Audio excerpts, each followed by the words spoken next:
needed win for y'all. Y'all had the early lead. UTPB closed it. Just give your overall thoughts on the game. I thought it was a terrific college basketball game. Both teams played absolutely desperate. Both teams needed the win.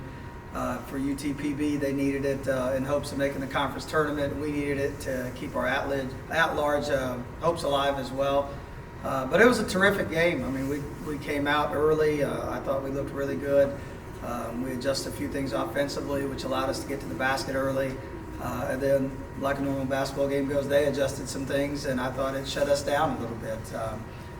Came out in the second half. They got hot from three in a span, and I'll tell you, it's what's helped with this year of being in so many close games is I didn't think that their barrage of three-pointers rattled us as much as it has at times because we've seen it before. We knew a run was coming.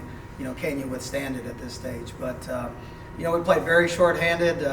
Trey Farr is an absolute warrior for us. His ankle was about 3 times the size of his normal ankle, and he hobbled through 20 minutes and gave us 20 just tough minutes. Carvel T-Set went down with an injury. We only got 4 minutes out of him. And so, we were down to about 7 or 8 players again. And, that's kind of been the story of our season at this stage. But, our guys just kept gutting it out. And, Kevon Godwin was terrific the entire game. I thought he was just scoring it at a high clip in every which way. And he's looking closer and closer to what we saw a year ago from him. So really excited about getting the win and really excited to kind of get a gritty win like that as we get ready to go into the postseason. And then you mentioned Kevon Godwin, but Willie Guy, you said it a few weeks ago, he's the one you want the ball in the hands in those tight moments. Just speak on the athlete he is and what was going through your mind in those last seconds as he made the shot. He's an ultimate winner. I mean, I tell everybody he's the Tim Tebow of Division II. I mean, he just wills our team to wins at times. I think it's about his 3rd game winner of the year for us this year. And I don't know, I'd say 6 or 7 if you date back to last year as well. But, we tried to run a quick play into Trey Farr. He went to his move and his ankle just gave out. And kind of our secondary action of that play was to get it to Willie, and he did. And, he came up with a huge play. I mean, there's nobody else's hands you want that ball in at times, and especially down the stretch. And everyone talks about the shot, but he had 2 clutch rebounds. He had a clutch steal in the last 4 minutes that helped us seal that thing. And, and it's those plays that really don't show up with what he does. And I was on a all-conference Zoom yesterday with all the head coaches, and, I was talking about him, and I said, if there is a 50-50 loose ball, Willie Guy's coming up with it. And that's kind of been the story of him at Angelo State for us is when we need a big play, no matter what that play might be. It could be a shot, it could be a rebound, it could be a loose ball. There's not another person I want on my side in hopes of coming through for us because he's done it time and time again.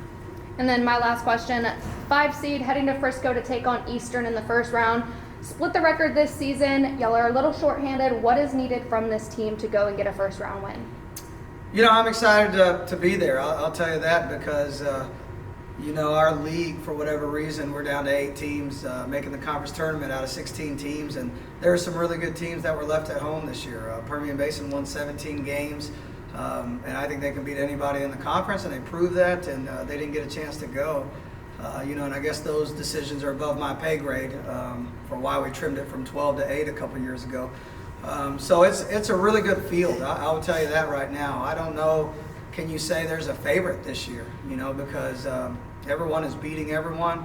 It doesn't matter if it's the east side or the west side at this stage. You saw some terrific games the last weekend.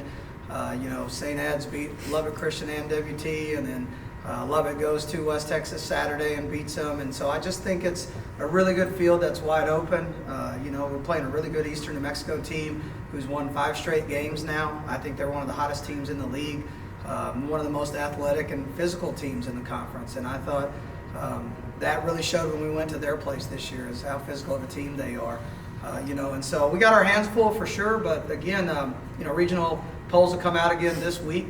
We're going to be 7, 8, 9, somewhere in there again. We were 9 in the last one. I think we'll move up to 7 or 8 this week, as is Eastern New Mexico. So, for us, it's a huge game as far as an at-large bid is concerned. So, there's a lot at stake for this first-round game for sure. And the RMAC starts their conference tournament tomorrow. So we'll be tuned into that as well because, I think our team deserves to be in the postseason. We've had a frustrating year when it comes to injuries and some things like that, but to battle back and be at the stage we're at right now, I'm excited. You know, we're getting some guys healthy. Took the entire weekend off. I've never done that before.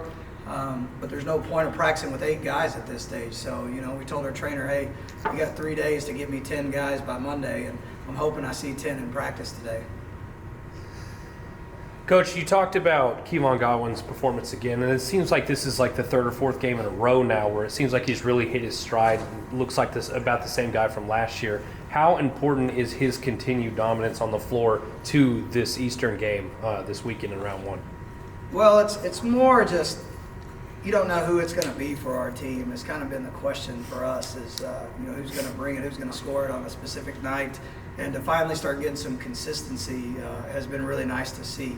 You know, especially Thursday, you know, Keyshawn Avery-Simpson, he played a terrific game. He just didn't make shots. And so, you know, where are you going to get that scoring from? And the consistent guy for us these last 4 games has been Godwin for us. So, you know, I think that's huge coming into the conference tournament, but I think what's even bigger is, hey, now you for sure got 2 guys that can really score it.